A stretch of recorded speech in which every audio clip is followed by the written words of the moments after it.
राधे राधे। आज हम एक और चैंपियन से, एक और कैंसर विनर से मिलने वाले हैं और वो हमें क्या बताती हैं, कैसे मोटिवेट करती हैं, क्या गाइडेंस देती हैं, हम उन्हीं से जानते हैं, डॉक्टर प्रीति मिश्रा से। नमस्कार, मैं डॉक्टर प्रीति मिश्रा हूँ। कॉमर्स पढ़ाती हूँ institute for excellence in higher education में। और 7 साल पहले जब मुझे ब्रेस्ट कैंसर डिटेक्ट हुआ था, तब लगा था ज़िंदगी में अब सब कुछ ख़त्म, क्योंकि मेरी मदर इन लॉ की डेथ भी ब्रेस्ट कैंसर से हुई थी। तो यही वो एक बीमारी है जिसके बारे में मुझे सब कुछ पता था।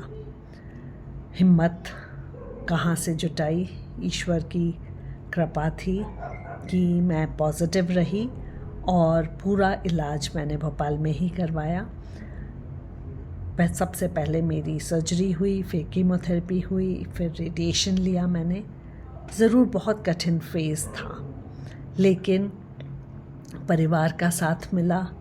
मेरे पति ने लोगों से मिलना जुलना काफ़ी हद तक बंद करा दिया था, क्योंकि उन्हें लगता था इन्फेक्शन ना हो जाए, और साथ ही साथ कोई ऐसी नेगेटिव बात मुझे ना बोल दे जिससे मेरा मन और मेरे मन के अंदर का विश्वास टूट जाए। बच्चे भी बहुत ज़्यादा ध्यान रखते थे, मेरा आसपास घूमते रहते थे और हर थोड़ी देर में कुछ ना कुछ खिलाते पिलाते रहते थे। इतना कि लोगों का वज़न कीमो में कम होता है, मेरा थोड़ा सा बढ़ गया था।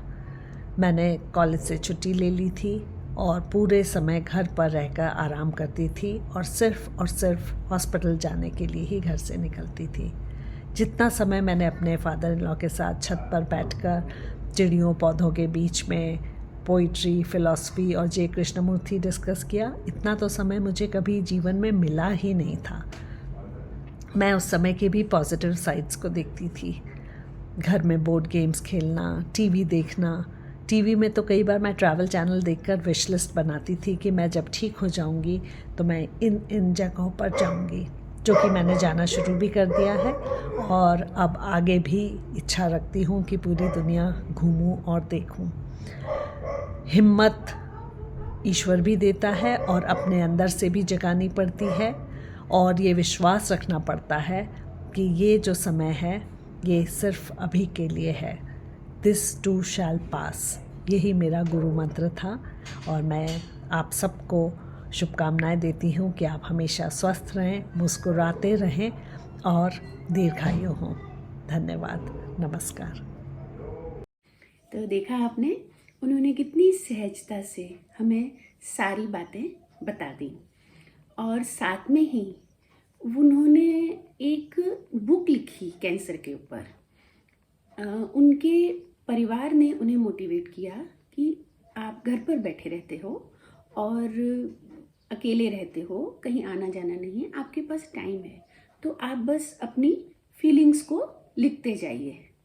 तो उन्होंने अपनी फीलिंग्स को लिखना शुरू किया और कुछ टाइम बाद वो एक किताब के रूप में हम सबके सामने आई, जिसमें फीलिंग्स, गाइडेंस के साथ साथ डाइट के बारे में भी उन्होंने काफ़ी चीज़ें बताई हैं। मेरे ख्याल रेसिपीज़ भी उन्होंने दी हैं, मैंने भी उनकी बुक पढ़ी है।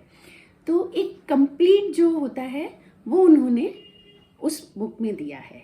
वो बुक फ्लिपकार्ट, अमेज़न और किंडल पर अवेलेबल है। आप चाहें तो वहाँ से उसको पढ़ सकते हैं और जान सकते हैं और भी बहुत कुछ जो आप जानना चाहते हैं। हमें सुनने के लिए आपका बहुत बहुत धन्यवाद।